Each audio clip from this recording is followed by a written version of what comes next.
just over a week ago, the Trinidad and Tobago Taxi Drivers Network called for an enforcement in the motor vehicle laws, particularly Chapter 4850, which dictates that registered taxi drivers must have on display a statement of fares in their vehicles. The association's PRO, Calvin Barker, even went as far as to say he believes the traveling public reserves the right to resist payment if they do not see the statement of fares when entering a taxi. But why is the statement of fares important, and why is there a $300 fine for drivers who are found without the statement of fares in their taxi? In this Janine Browne report, we find out why. An increase in prices at the pump has fueled a hike in taxi fares. The Trinidad and Tobago Taxi Drivers Association last week gave the traveling public a heads up that fares would soon be increased. It's a measure they say came as a last resort, but was necessary for them to be able to continue their work sustainably.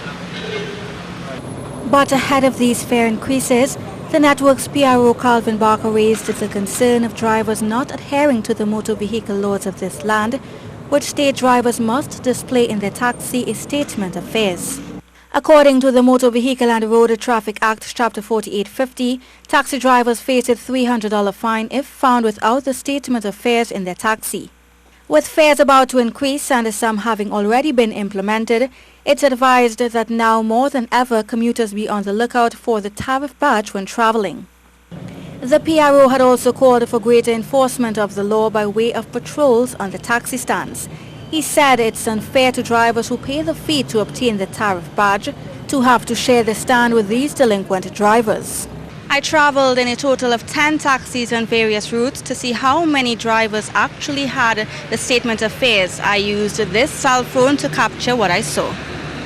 A total of 4 actually did have the statement of fares, while the others did not. The QREP to Shoguna's Taxi Drivers Association has already raised fares, which came into effect on Monday, October 30th.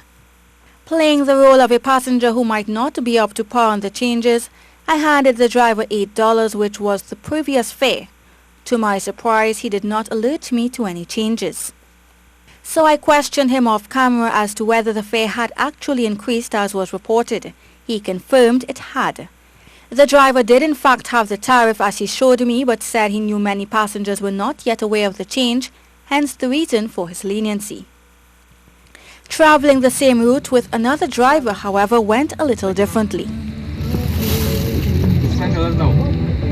The fare increased? Yes, it's Monday. Okay, do you have the statement of fares? The guy told to bring it today, but some others get, some others again. But you don't have it in the taxi? No. Well, I thought if it's not in the taxi, the fare isn't. You can't charge the fare already. I know H cars are supposed to have the statement of fares, right? That is not carry plus, there's a price list, a statement of fares, right? But what happened? They give out some Monday, they went and print some more, they give out today. I didn't get any. That's it. But I understand that by law, you're supposed to have the tariff in the taxi, right? Well, but again, according to the law, the statement of fares is supposed to be on display in all registered taxis. So as commuters await the announcement of more increases, be reminded to be vigilant and where needed, speak up. Only pay the increase in fares when they are in effect, and the statement of fares can be presented as proof of such. In these challenging economic times, every dollar counts. Janine Browne, C News.